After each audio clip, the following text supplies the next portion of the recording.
एका सुंदर हिरव्यागार जंगलात एक चिमुकला ससा राहत होता. तो खूप आनंदी आणि खेळकर होता. एके दिवशी जंगलात फिरत असताना त्याला एक वेगळंच झाड दिसला. ते झाड खूप सुंदर होतं आणि त्यातून चमचमत प्रकाश निघत होतं. सशाने मनात विचार केला, मला खूप सगळी गाजरे मिळाली तर किती मजा येईल. अचानक त्या झाडाने जादू केली आणि भरपूर गाजरे खाली पडली. ससा खूप खुश झाला.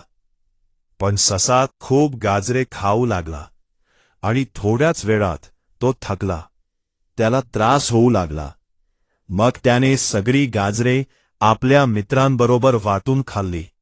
हरिण, माकड, पक्षी सगळे खूप आनंदी झाले. सशाला कळलं, आपल्याकडे जे आहे ते वाटल्याने खरा आनंद मिळतो. वाटल्याने आनंद वाढतो.